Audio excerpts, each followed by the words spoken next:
पुढे आज बरोबर बोलले. आता संध्याकाळी अजून काय बनवते काय माहिती. मी आता पंख्याखाली ठेवते थंड व्हायला. जेवायची मग जेवण करा. नाही झाडांना पाणी वगैरे घालायला जो काय काम करत नाही त्याला. कशीच बाळा तू? आज तर आमची मेजवानीच आहे. कृष्ण मैत्रिणींनो, स्वागत आहे तुम्हा सर्वांचं. सकाळचे 9 वाजले. आता आज मला उठायला उशीर झाला. त्याच्यानंतर मी सकाळी टेरेसवरती गेले, व्यायाम केला, त्याच्यामुळे 1 तास उशीर झालेला आहे. आणि मी आज सकाळी नाश्ता बनवत आहे. आज नाश्त्याला मी बनवणार आहे पोहे आणि आंब्याचा शिरा.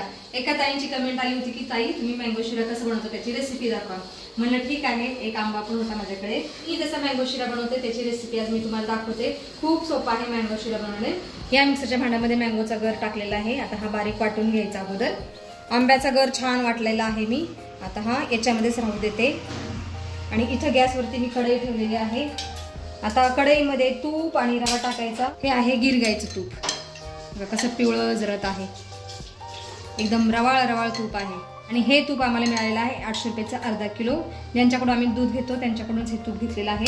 1600 रुपये किलो तूप आहे घ्यायचं. आता लगेच तुपामध्ये रवा घालायचा आहे आणि छान पेशन्सली खरपूस भाजून घ्यायचा आहे. हा मँगो शिरा मी बनवणार आहे गुळ घालून. तर ह्या भांड्यामध्ये गुळ उकळायला ठेवलेला आहे पाण्यामध्ये. आता छान खरपूस रवा भाजून घ्यायचा आहे मंद गॅसवरती. माझ्याकडे एवढे ड्रायफ्रुट्स आहेत मी कट केलेले आहे. आणि आता हे रव्याबरोबर चांगले भाजून घेते. रव्याबरोबर ड्रायफ्रूट सुद्धा छान भाजले जातात. रवा आणि ड्रायफ्रूट्स छान भाजले गेलेले आहेत. आणि बघा कसं उकळत आहे रवा. तुपामुळे उकळत आहे. तर आता ह्या कंडिशनमध्ये टाकायचं आहे मँगोचा पल्प.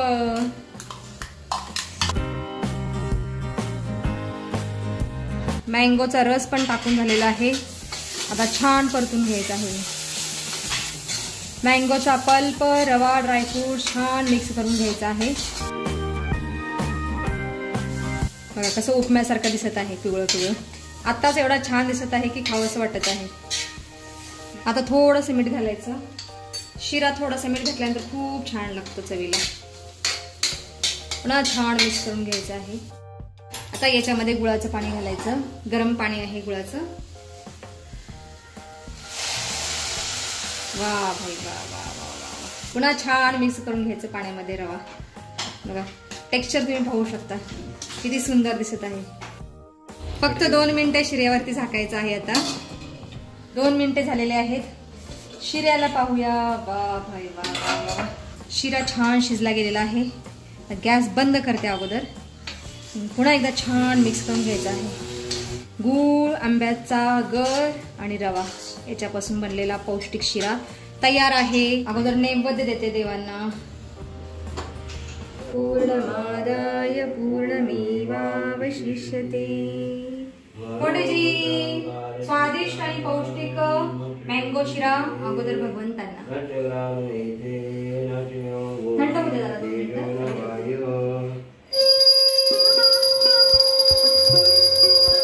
चला माझे स्वादिष्ट पोहे 5 मिनिटात रेडी होणार आहे. आणि मला खूप भूक लागली आहे. मला आज सकाळी 6 वाजता क्रिकेट खेळायला गेलेला. हो त्यामुळे त्याला जास्त भूक लागलेली आहे. हो. आणि आम्ही स्वादिष्ट शिरा खाणार स्वादिष्ट आणि पौष्टिक शिरा. त्याच्यासोबत डाळिंब. चला आम्ही नाश्ता खायला बसलेलो आहोत. तुम्ही सुद्धा या स्वादिष्ट नाश्ता खायला.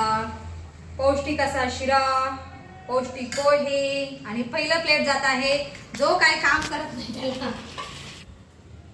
मनाला मस्त ड्रायफ्रुट्स आलेले आहेत. ले लो. फरसाण टाकू. मी करतो. मी ठीक आहे खालो. तुम्ही सुद्धा या स्वादिष्ट आणि पौष्टिक नाश्ता खायला. तर एकदम साध्या सोप्या पद्धतीने मी मँगो शिरा बनवलेला आहे. तर तुम्ही सुद्धा बनवून खा पौष्टिक आणि स्वादिष्ट मँगो शिरा. अगं म्हणजे श्रेया आलेली आहे. खूप दिवसातून श्रेया आलेली आहे. कशीच बाळा तू?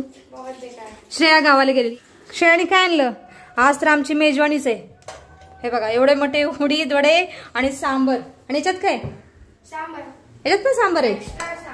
आज एवढे सारे पदार्थ नाश्त्यामध्ये आहेत खायला. पोहे, मँगोचा शिरा, उडीद वडा, सांबर आणि इकडे बघा दही पण. अरे कुठलं चाट बनवून खाताय बाळा तू? असं खातात. खा खा खा. दही चांगलं असतं खाल्लेलं. मग पंडितजी नाही मला हातात येतं शिरा.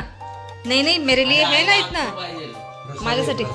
हा देवाचा प्रसाद आहे. ठीक आहे रखियो. शिरा खा. एकदम वाढू बनला, वाढू खाल्लं मी. खाल्लं. नाश्ता झाल्यानंतर मी आणि फोंडेजी निवांत बसलेला आहोत आणि विचार करत आहोत की आता कुठं जायचं आहे. कहाँ चलना है फोंडेजी? कहाँ चलना है? नाही घर नाही जायचं. झाडांना पाणी वगैरे घालायला. पाऊस पडलाय. फोंडेजी म्हणतात काल परवा पाऊस पडलेला आहे, जायचं नाही. ठीक आहे, कालचा विषय सांगतो तुम्हाला मी. काल आम्ही गेलेलो स्वामीनारायण मंदिराला. दादूने दूध फोडलं, गरम करायला ठेवलं आणि खूप सारं दूध आटवून ठेवलं. त्याच्यानंतर संध्याकाळी आम्ही आलो. जेवण झाल्यानंतर मी फिरायला गेले वरती भाभींबरोबर. तर फोंडेजीने दूध आटवून ठेवलं. तर त्याचं तर बनवायचं काय म्हणून माझ्या डोक्यात एक प्लॅन आला की त्याच्यापासून मी आता रसमलाई बनवते. मग मनाला म्हटलं की तू 1 लिटर काय करू मग दूध आटलेलं आहे, मग बासुंदी बनवू का त्याची. मनाला म्हटलं तू 1 लिटर गाईचं दूध घेऊन ये, त्याच्यापासून पनीर बनवते आणि पनीरचे बारके बारके रसगुल्ले बनवते आणि ते रसगुल्ले आटलेल्या दुधामध्ये टाकायचे. छान रसमलाई तयार होते. मग इथं गाईचं दूध मी व्हिनेगर घालून फोडलेलं आहे आणि पनीर तयार झालेलं आहे. आता हे पनीर एका कापडामध्ये बांधायचं आहे. मला आज लवकर करायचं आहे, त्यामुळे मी आता थंड व्हायची वाट नाही बघत. दूध हे पनीर आता लगेचच थोडंसं थंड पाणी ओतायचं आहे याच्यावरती. ताजं ताजं फ्रेश पनीर तयार होईल 1 तासाभरामध्ये. इथं मी पनीर बांधून ठेवलेलं आहे एका कपडामध्ये, त्याच्यावरती ओझं पण ठेवलेलं आहे.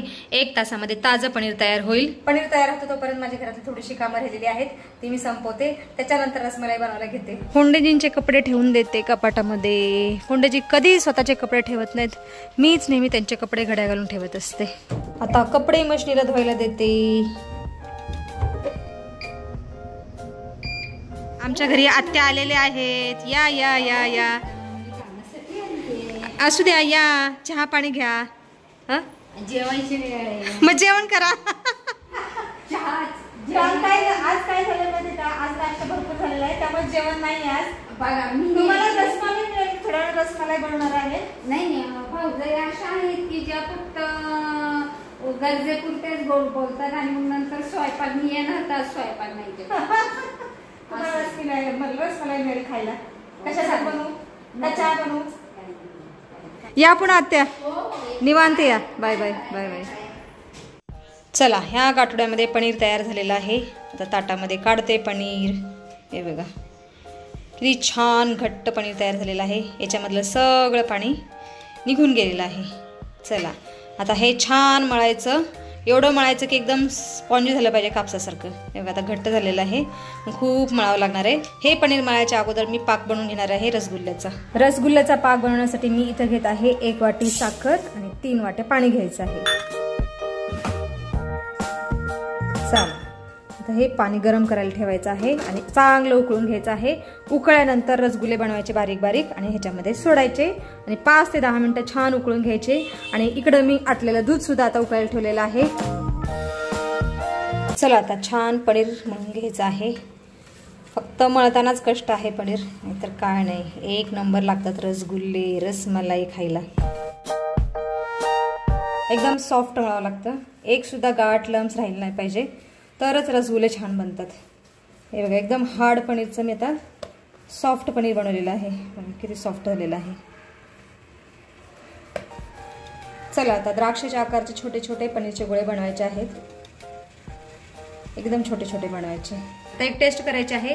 हा छोटासा पनीरचा गोळा मी पाकामध्ये सोडणार आहे. हा गोळा फ्लोट झाला वरती आला तर म्हणायचं पनीर चांगलं मळलं गेलेलं आहे. त्याच्यानंतर मी सगळे पनीरचे गोळे पाकामध्ये सोडेल. चला बघा हा फ्लोट झालेला आहे, याचा अर्थ छान पनीर मळलं गेलेलं आहे. आता मी सगळे गोळे सोडते पटापट.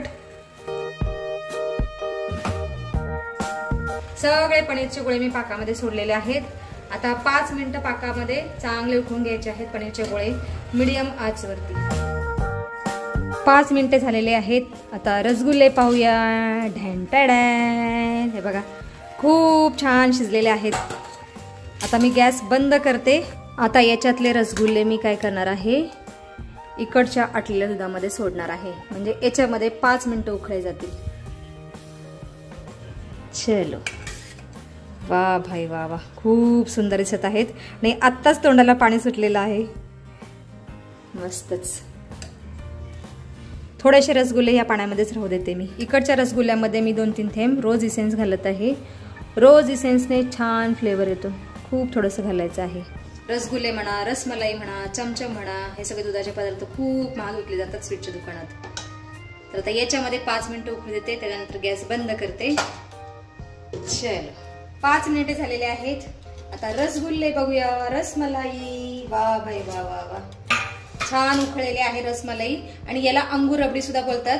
काटलेल्या दुधामध्ये आपण पनीरचे गोळे टाकलेले आहेत. गॅस मी बंद करते आणि याच्यात सुद्धा 2-3 थेंब रोज इसेन्स घालते. खूप थोडंसं घालायचं. मस्तच एक नंबर बनलेली आहे अंगूर रबडी.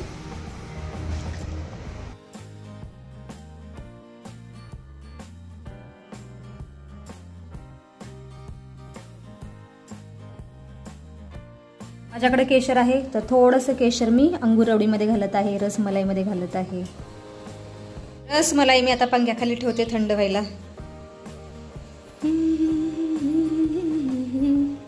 चलो इथं ठेवते.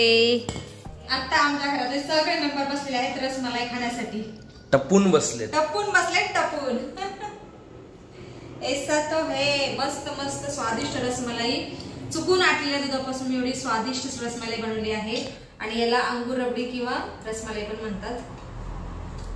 चल देवासाठी मी अगोदर काढून ठेवलेली आहे.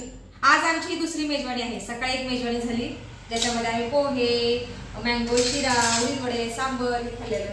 अगोदर म्हणाला माझ्या माझं प्रेम खावा. अहो माझं प्रेम आहे तुमच्यावर, खावा. इथे दादूसाठी पण वाटी भरून ठेवलेली आहे. दादू कुठे गेलाय? दादू इज काय करतोय, व्हिडिओ रेकॉर्ड करतोय. चला बापरे एवढं खायचं बरोबर. मला जेवढं खायचं तेवढं खावा. चला चलो ट्राय करो. बताओ अपने अपने रिव्यू. ये ऑरेंज संगतीनं करतो. ओ सना तो सना गुरु तू सर्यम करवावे तेजस्वी नावरी तमस्तु मादी शालये. ओम शांती शांती. हे मन चीअर्स म्हणते. पुढे आज बरोबर बोलले. ओम सहनावतच बोलायचं जेवण करायच्या अगोदर किंवा काय खायच्या अगोदर. मला आवडलं. एक नंबर. बाप रे बाप. मदर्स डे पे प्रमाण व्यवस्थित आज मदर्स डे आहे आणि मीच त्यांना म्हणून खायला आणि त्याला कॉम्प्लिमेंट ते काय कॉम्प्लिमेंटरी काय म्हणतात रे? कॉम्प्लिमेंट. हा मग तिला दिलं ना. चार मी तर पहाटे 6 वाजता उठून आयला असं केलं. Women's day. वुमन्स डे बघा. Happy mother's day. पण जाऊ द्या काही असू द्या. चुकून आटलेल्या दुधापासून आम्ही एवढी छान टेस्टी रेसिपी बनवली आहे. ती म्हणजे रसमलाई, अंगूर रबडी आणि खूप स्वादिष्ट झालेली आहे. आज व्हिडिओमध्ये आपण इथंच थांबूया. तुम्ही इथपर्यंत व्हिडिओ पाहिल्याबद्दल तुमचं खूप खूप धन्यवाद. भेटूया आपण पुढच्या व्हिडिओमध्ये.